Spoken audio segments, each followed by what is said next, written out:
अस्सलाम वालेकुम। आपने ये असाइनमेंट सॉफ्टवेयर इंजीनियरिंग कोर्स की बीएस आईटी एंड एससी दोनों के लिए है। तो फर्स्ट असाइनमेंट प्रोजेक्ट का पार्ट 1 वीक 2 में है। ये अपलोड मैंने कर दिया है। बहुत से स्टूडेंट्स मेरे पास आए हैं कि उनको समझ नहीं आई कि ये असाइनमेंट में क्या करना है, तो आपके लिए मैं ये एक्सप्लेन कर रही हूँ। आपका जो टर्म प्रोजेक्ट होगा उसको मैं छोटे छोटे पार्ट्स में करवाऊंगी। लाइक लास्ट पे एंड पे जाके नहीं आपने कि सारा काम इकट्ठा करना हो। आपने उनको छोटे छोटे पार्ट्स में करना होगा, जिनकी मैं डेडलाइंस दूंगी कि इसमें ये चीज़ जो टॉपिक में करवाऊंगी उसी टॉपिक के साथ आपने उसको इम्प्लीमेंट कर लेना है। आपने जो प्रोजेक्ट आपने सोचा होगा उस पर अप्लाई कर देना है। तो उसमें हमारा ये फर्स्ट पार्ट था प्रोजेक्ट का। आपने क्या करना है इस स्टेज पे? Your task is to explore different problems and suggest an idea that could be your term project for the software engineering course. You are supposed to understand the domain before starting. सबसे पहले आपने करना क्या है? अपना कोई भी system, आप कोई मैनुअल सिस्टम हो सकता है जिसको आप ऑटोमेट कर सकते हो। मैनुअल सिस्टम का मतलब क्या है कि करंट टाइम हम पेपर बेस्ड काम कर रहे हैं। हमारा कोई काम ऑटोमेट कंप्यूटराइज नहीं है, सॉफ्टवेयर के थ्रू नहीं हो रहा, पेपर बेस्ड एनवायरनमेंट है और आप उसे पेपरलेस एनवायरनमेंट बना रहे हो। या तो आप ये कह सकते हो लाइक हमारा रजिस्ट्रेशन का सिस्टम अभी पेपर पे हो रहा है, रजिस्ट्रेशन वाला सारा काम। अगर हम यूनिवर्सिटी के अंदर कोई और काम टास्क देखते हैं जो कि पेपर्स के थ्रू, डॉक्यूमेंट्स के थ्रू इस तरह से हो रहा है, जिसके लिए कोई सॉफ्टवेयर यूटिलाइज नहीं किया जा रहा, तो आप उसे ऑटोमेट कर सकते हो। एक केस ये है। सेकंड केस क्या है? यहाँ आप कोई सॉफ्टवेयर, कोई भी एप्लीकेशन जो भी आप यूज कर रहे हो, फॉर एग्जांपल आप यूट्यूब यूज कर रहे हो, फेसबुक यूज कर रहे हो, जो भी एप्लीकेशंस अपनी डेली लाइफ में कोई भी चीज, कोई सॉफ्टवेयर ऐसा यूज कर रहे हो जिसके अंदर आपको लगता है कि कोई मसला है, कोई प्रॉब्लम है, आप वो सी एप्लीकेशन यूज कर रहे होते हो। अगर आपको लगता है कि किसी एप्लीकेशन के अंदर कोई मसला आ रहा है, आप उस प्रॉब्लम को रिजॉल्व करके उसमें कुछ बेहतरी, कुछ इम्प्रूवमेंट कर सकते हो।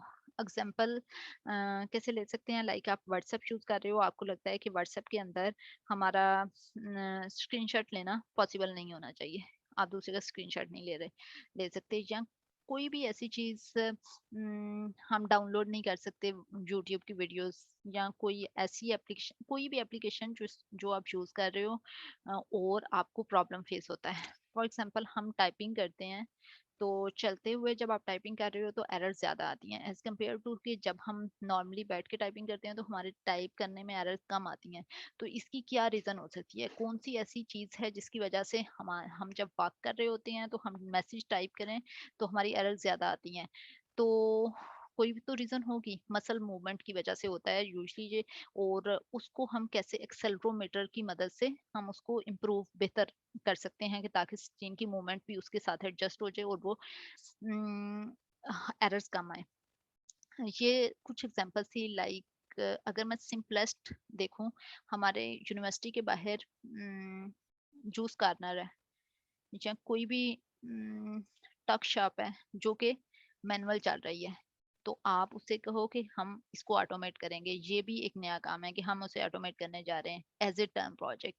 दूसरी चीज आप क्या कर सकते हो कि कोई ऑलरेडी सॉफ्टवेयर यूटिलाइज हो रहा है लेकिन उसके अंदर कोई प्रॉब्लम है और आप उसको प्रॉब्लम को रिमूव करके उसके अंदर बेहतरी लेके आते हो, तो ये भी आपका as a term project consider किया जा सकता है।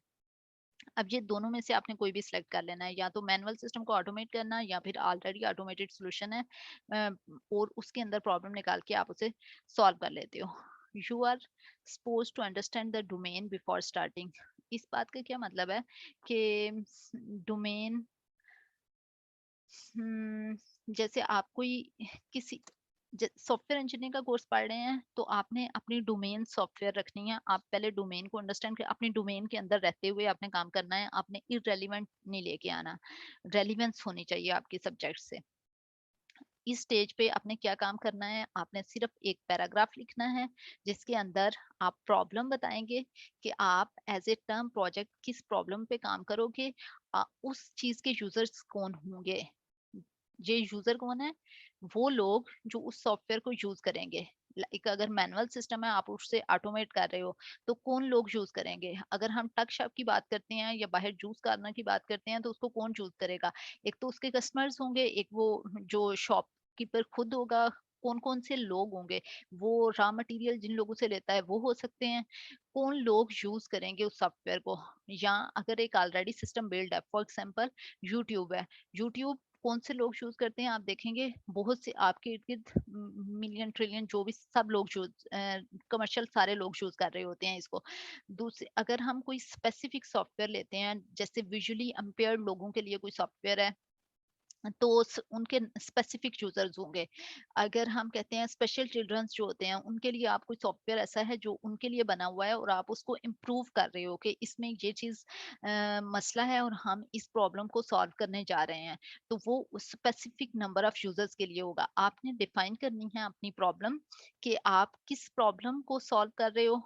आप एक मैनुअल सिस्टम है उसे ऑटोमेट कर रहे हो, यहाँ पे ये हो सकता है, या फिर आप एक ऑलरेडी बिल्ट सिस्टम है, सॉफ्टवेयर है जिसके अंदर कोई प्रॉब्लम है, उस प्रॉब्लम को आप डिस्क्राइब करेंगे और उसके यूजर्स, उस सॉफ्टवेयर के यूजर्स कौन कौन से हैं, कौन से लोग उससे इफेक्ट होंगे, कौन से लोग उस सॉफ्टवेयर को यूज करेंगे या करंटली कर रहे हैं, सिग्निफिकेंस और क्रिटिकलिटी ऑफ प्रॉब्लम, उस प्रॉब्लम की क्या इंपॉर्टेंस है, कितने लोग को इफेक्ट कर रही है, क्या इशू है, क्या क्या करंटली क्या प्रॉब्लम्स है, और अगर आप ये सॉल्व कर दोगे तो इससे क्या फायदा होगा सोसाइटी में, इससे क्या बेहतरी आ जाएगी।